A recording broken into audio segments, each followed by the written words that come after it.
Hi, I am Susan Shultz Tedrow. I was just wondering, could you rewind that video, please?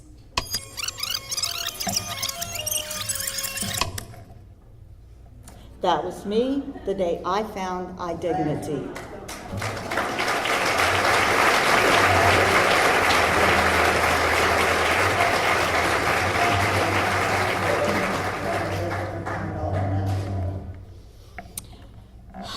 So, I am one of the 15,000 that Michael spoke of in his video.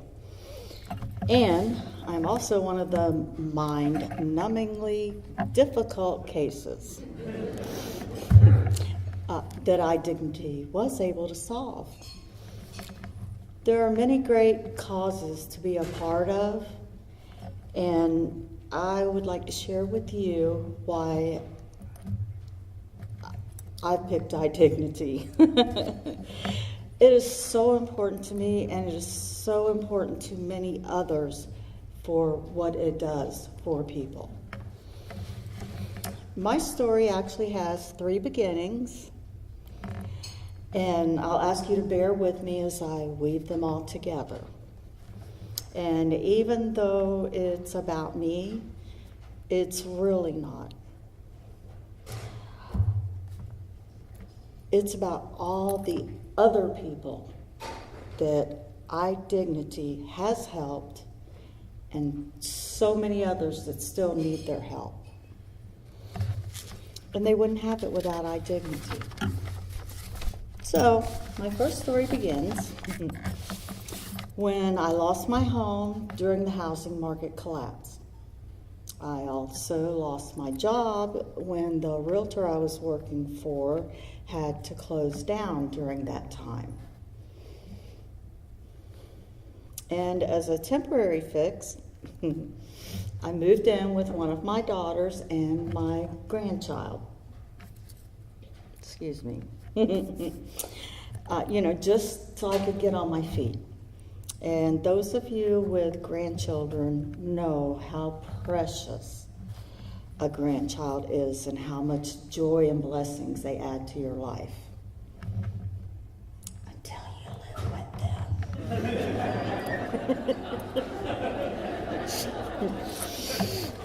Sorry.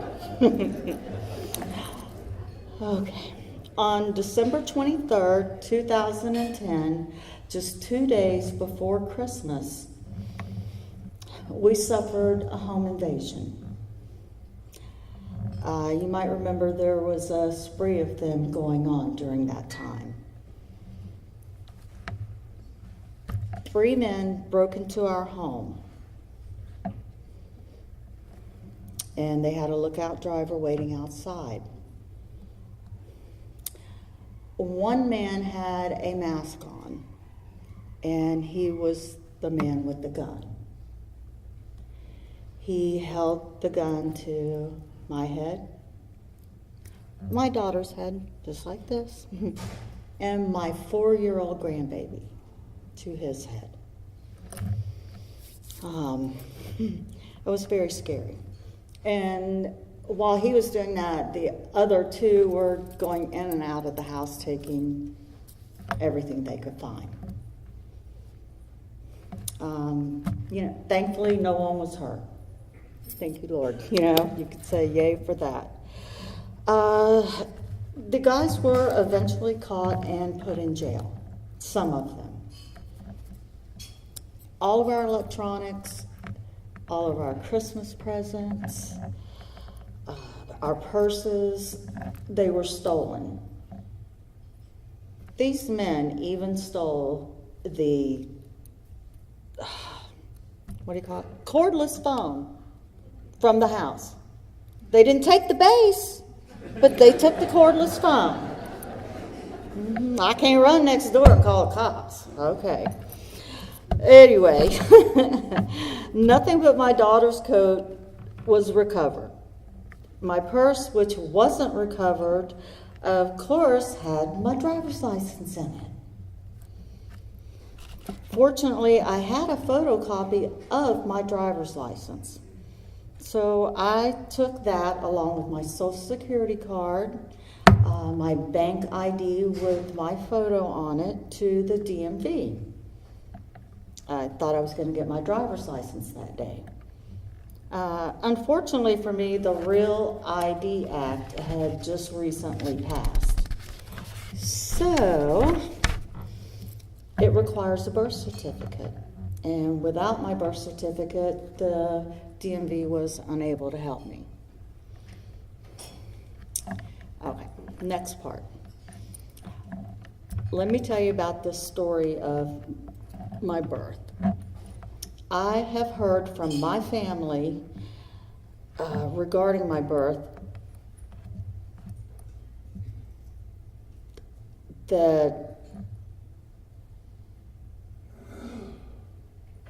I was brought to Florida as a newborn and they didn't know anything else.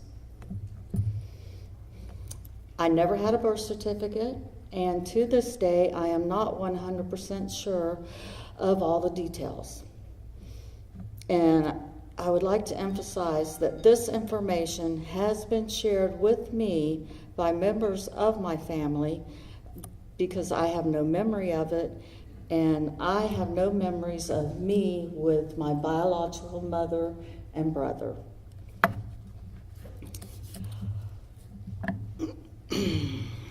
So what happened was, when my biological mother met the wonderful woman that would become my mother and eventually adopt me,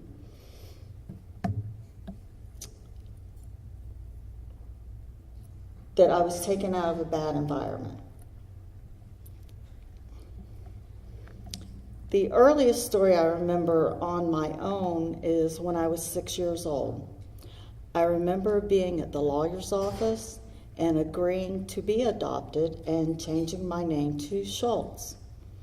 A legal document called an adoption order served as my birth certificate for many years.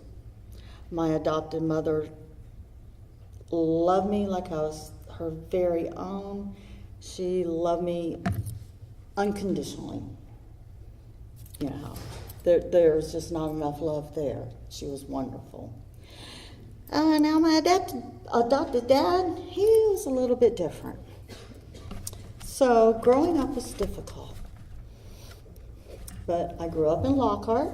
I went to Lockhart Elementary, Lockhart Junior High, and then Edgewater High School. Little did I know at the time that attending these schools would be a major accomplishment and prove instrumental in proving my identity. School transcripts matter. So this is where my third story begins. Not having a birth certificate made knowing my true identity very difficult. And since the Real ID Act, just having a driver's license, is no longer good enough. So at 54, I had the insurmountable task of trying to prove who I was. I did not even know where to begin. So I did everything imaginable trying to figure this out. I did research. I worked with the Social Security office, but that wound up being a catch-22, and I got nowhere. I even contacted the Georgia, the Vital Records office, and paid for a copy of my birth certificate, only to receive a document printed on birth certificate paper that actually says a birth certificate, but on the top, if you read it down, it says, there is no birth certificate for this person. Oh my gosh, it was crazy. So I couldn't do anything. I couldn't get a job, which I desperately needed. I couldn't get an apartment. I was unable to go to a doctor to get a prescription. I couldn't even do volunteer work without an ID. But you know, iDignity needs volunteers. So, not having the identification, it robbed me of my dignity. I didn't know who I was. I was on a downhill spiral, both emotionally and physically. And without identification, it is so difficult to maintain your health, let alone any new health issues that may come up. Sorry, I need help with this. So, one of the most significant issues that I began to experience was my teeth. During the 6 years that I was without identification, I was unable to get the care I needed to maintain my already problematic teeth. I went from having partial dentures to 12 teeth. And they weren't that good either. So along with losing my teeth, I also lost my smile. And I was too embarrassed to even open my mouth unless it was like this when I talked. Laughed. That was it. So at the age of 57, I began to feel like I didn't exist, because I found myself at a place where I was not able to obtain my identification. I was frustrated with the systems that were in place that prohibited me from proving who I was.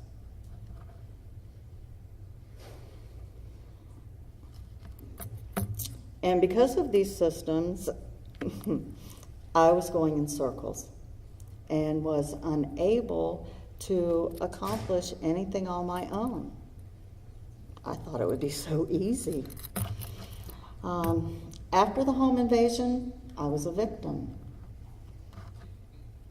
Being unable to prove who I was, it made me feel like a victim once again. Then, I saw a flyer for iDignity at a local food bank and decided to check them out. What could it hurt? And iDignity proved to be the lifeline that I was so desperately searching for. Not only were they able to help me obtain my identification, each and every volunteer that I met at iDignity, that first day I went, you saw me, they treated me with dignity and respect. And that had been missing in my life for a long time. So for the first time in 3 years, I had hope. And boy, did I feel helpless at that time. But one person in particular was iDignity's attorney, Jackie Dowd.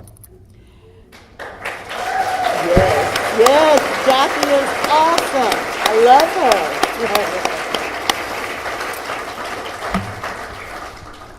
Jackie was my champion. She was my earth angel. And she was able to navigate a full system of barriers that oftentimes dehumanizes an individual without identification. My barriers were significant. And only Jackie and her team of volunteers could make sense out of them. So I'd like to turn it over to Jackie now, who can better explain the process.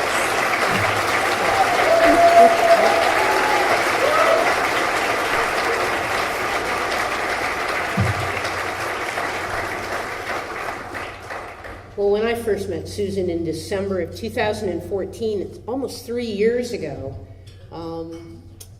heard her story, heard what she'd gone through and the obstacles that she'd tried to overcome by herself, and I thought, well, there still might be an easy solution to this.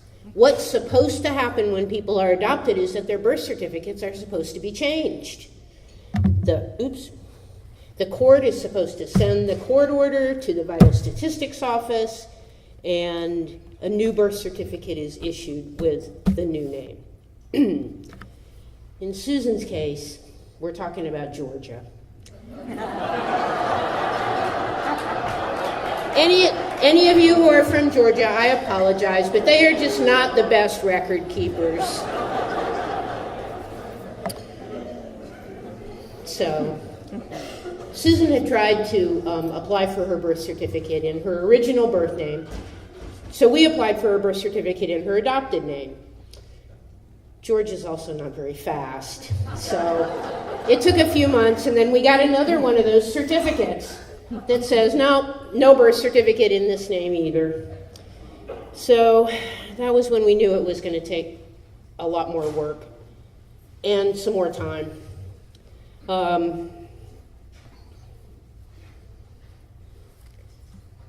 It's not really uncommon, and it's not just Georgia. What we've learned over the last 9 years of working with iDignity is there's a lot of systemic discrimination against people who have discrepancies in their records. Maybe they were born at home. Maybe their parents didn't decide on their first name before they left the hospital, and nobody ever called back and said, okay, we decided on whatever it was. There's a lot of issues in the record keeping. And of course now, if you can't produce the records now, it's your fault. So as a result of trying to fight through this systemic discrimination, iDignity has joined forces with government agencies, with all 50 states and territories and commonwealths, and a variety of social service agencies, government agencies, to try to pull all of this stuff together.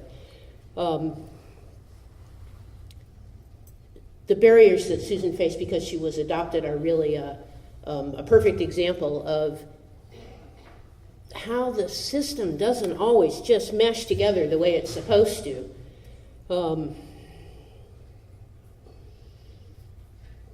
You would think that all we would have to do would be to get a copy of that adoption order and everything's fine. Well, Florida is one of the states that still really holds adoption records really tightly. They're really secret. They're almost impossible to get. In all the time we've been doing this, we've only ever gotten one, and we didn't even ever get that one. A judge allowed the health department to look at the adoption record, but we weren't allowed to see it, and of course the person who was adopted wasn't allowed to see it either. Georgia requires us to prove with 3 different documents that are all consistent about the date of birth, the place of birth, the parents' names. That's why the school records were so important. They had Susan's date of birth, they had her place of birth, and they had her parents' names. And our wonderful partners at Orange County Public Schools were able to produce nice certified copies, and that was good. Yes, hooray, Orange County Public Schools.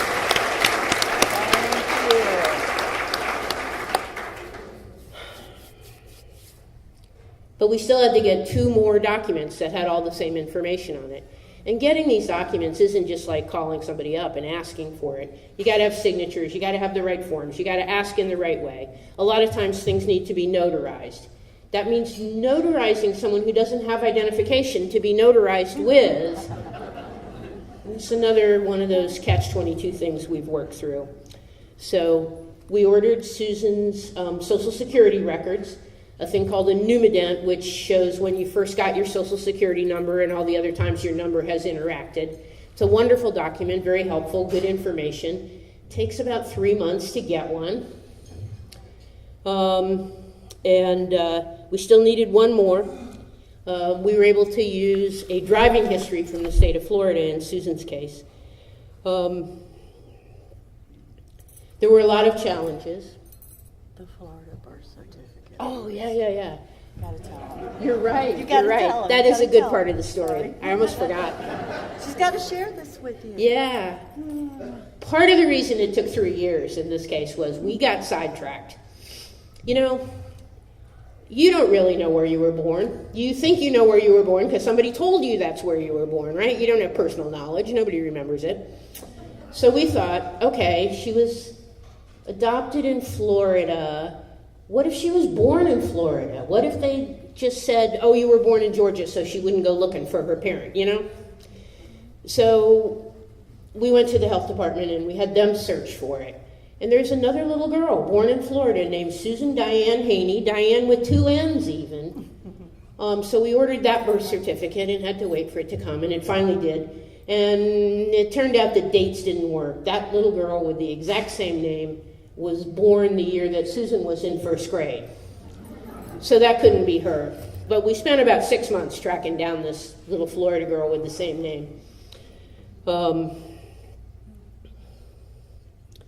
There's a lot of other obstacles, of course, without identification. People have housing issues and transportation issues. You can't drive, you don't have a driver's license.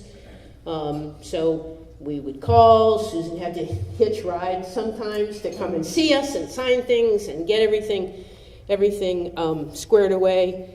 That's why it really took so long to get all of that stuff together. It really did take about 3 years in this particular case. It's a little bit of an extreme. I would say on average, our clients who come to iDignity are able to complete the process within 4 to 6 weeks maybe, to order a birth certificate from another state and then come back. But still, 6 weeks can be a long time if you don't have identification and can't cash your check that you have in your pocket. But fortunately for our clients, iDignity has been able to create and cultivate partnerships with local government agencies to help us remove all of these barriers and get through it.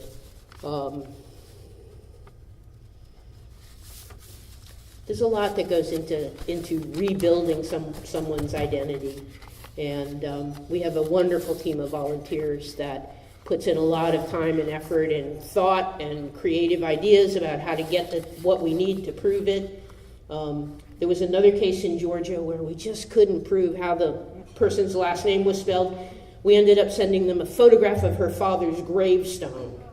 You know, argue with me about how her last name is supposed to be spelled. So there is a lot of creative thought. We're always trying new things to get things solved. But when I see you now and see how this all turned out, it's all worthwhile. I love it. So thank you.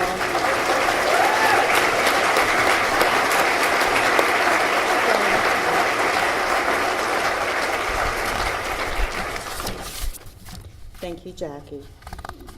Without you being my champion and all your volunteers, I don't know what would happen. So I'll tell you what did happen.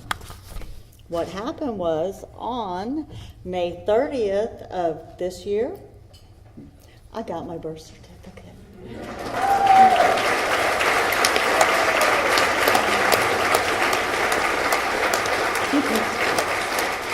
Thank you. Thank you so much. I couldn't believe it. It was amazing. I started crying. You can ask Jackie. I mean, I was 60 years old, okay, which we know nowadays is not old. You know, what 60's the new 30? But I was 60 years old and I had my birth certificate. It was just so amazing for the very first time in my life. And, thank you. Thank iDignity. Without them, it would not have been possible. So then Ann Taylor, iDignity's development director, was there when Jackie handed me my birth certificate. And after many tears and hugs between all of us, Anne asked me, what do you want to do now? You know, you have your birth certificate. So I told her in short term, I want to get a job. And in long term, I wanted to get my teeth fixed. Now, I know they don't look the same right now, but if you watch that video when I had said, can you rewind it? If you watch that, you'll see they didn't look like this. So, the very next day, I received a phone call from Miss Ann Taylor. And she said that Dr. Bruce Gordy offered to fix my teeth pro bono.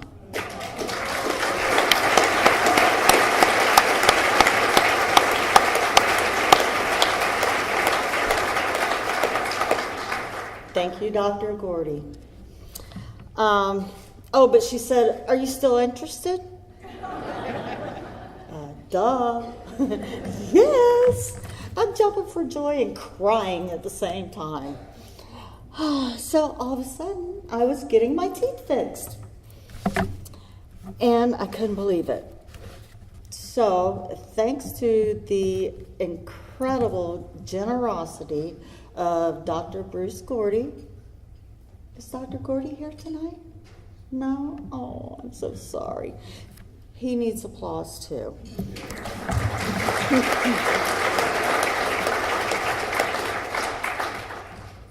Thanks to his generosity, I now have a full set of teeth and a smile. Hi, y'all. And I'm not covering it up. I have to say that just like everyone at iDignity, when I went to Dr. Gordy's office, Dr. Gordy and all of his staff treated me with the greatest dignity and respect. They didn't treat me like I was somebody coming off the street getting a free set of teeth. They were very wonderful. So that's why I say I wish he was here tonight. So he helped me restore my dignity. Now, I stand here tonight confident that no one thing can ever take my dignity away again. And I can do this with a smile. In preparation for tonight, someone asked me, Susan, what is the most important message that you want the audience to hear?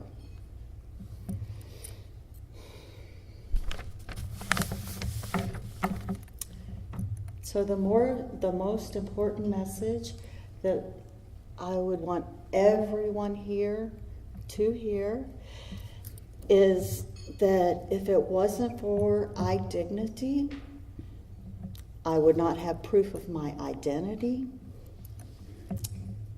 I now exist in the eyes of society, and I'm so grateful for all the support that iDignity has made this possible for me. Thank you.